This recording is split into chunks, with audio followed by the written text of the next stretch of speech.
Welcome back to another video chess blast. Today we're going to learn the Scotch Gambit. Let's get right into it. The Scotch Gambit is an extremely tricky and aggressive opening that you should definitely try. So the Scotch Gambit starts after the moves e4, e5, knight f3, knight c6, d4. Now this is the Scotch game, but then when black takes our pawn on d4, we play bishop to c4. This marks the start of the Scotch Gambit. In this position, your opponent has 4 main moves: knight to f6, bishop to e7, bishop to c5, and bishop to b4. In this video, we're going to learn how to play against all of these moves. First, let's see how to respond against black's move, knight to f6. When black plays knight to f6, what we do is we play e5. When we play pawn to e5, we attack their knight on f6. Now their knight has 5 different places it can go to, but 3 of these places are bad for obvious reasons. For example, knight to d5 is bad because our bishop can simply capture it. Knight to g8 is bad because you're undeveloping. Knight to h5 is bad because a knight on the rim is dim. So the knight is now left with 2 options: knight to e4 and knight to g4. If they play knight to e4, we play queen e2, attacking their knight. Once the knight moves, we play pawn to c3, and once they capture a pawn, we recapture with their knight. Now we have a great position and we're ahead in development. Going back, if they play knight to g4 in this position, we can sacrifice our bishop on f7, and after the king takes, we can play knight to g5 check. And what this does is we're giving a check to the king, as well as unleashing our queen at the same time. So, once the king moves, we can recapture the knight on g4.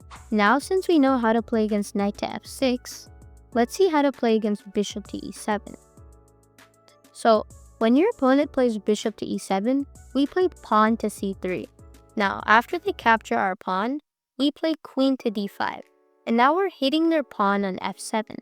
And the only proper way to defend this pawn is to play knight h6, and then once we capture it, they castle. Now, after they've done this, we sacrifice our bishop on g7, and after they recapture, we have an amazing position and their king is exposed. If anyone is wondering why we have to sacrifice our bishop on g7 here, it's because if we play something like bishop to c1, our opponent's going to play knight to b4. Now they have too many threats. They're attacking our queen and also threatening knight to c2, which is going to result in a fork. Let's look at how to respond to black's move, bishop to c5. When black plays bishop to c5, we play c3. And after they capture our pawn, we can sacrifice our bishop on f7. And after they capture a bishop, we can play queen to d5 check. And it's a check, but we're also attacking the bishop. So once the king moves, we can capture their bishop on c5. Now their king cannot castle anymore and we have a fabulous position. Lastly, let's take a look at black's move, bishop to b4 check. Now what we do is we play pawn to c3.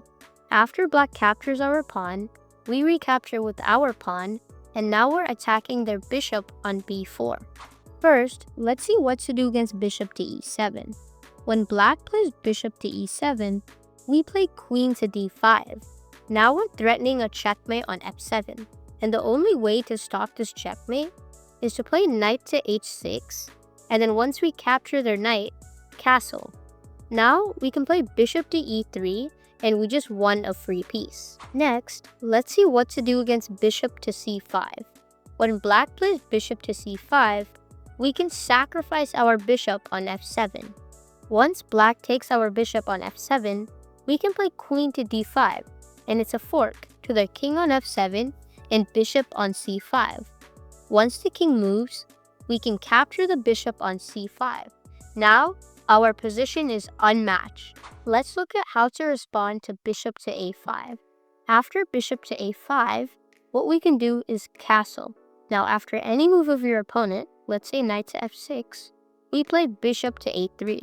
Now, we're preventing our opponent from castling. Most players will play d6, blocking your bishop. But what we do now is play pawn to e5. After we play e5, it just looks like a free pawn because black can just capture it. But there's a catch. We can play queen to b3. Now we're threatening bishop takes f7. And the only way to defend this pawn is queen to d7. But there's a problem.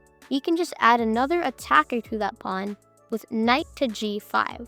Now, there's no more ways to defend that pawn. Anyways, guys, that's the end of this video. Make sure to like, share, and subscribe. Bye!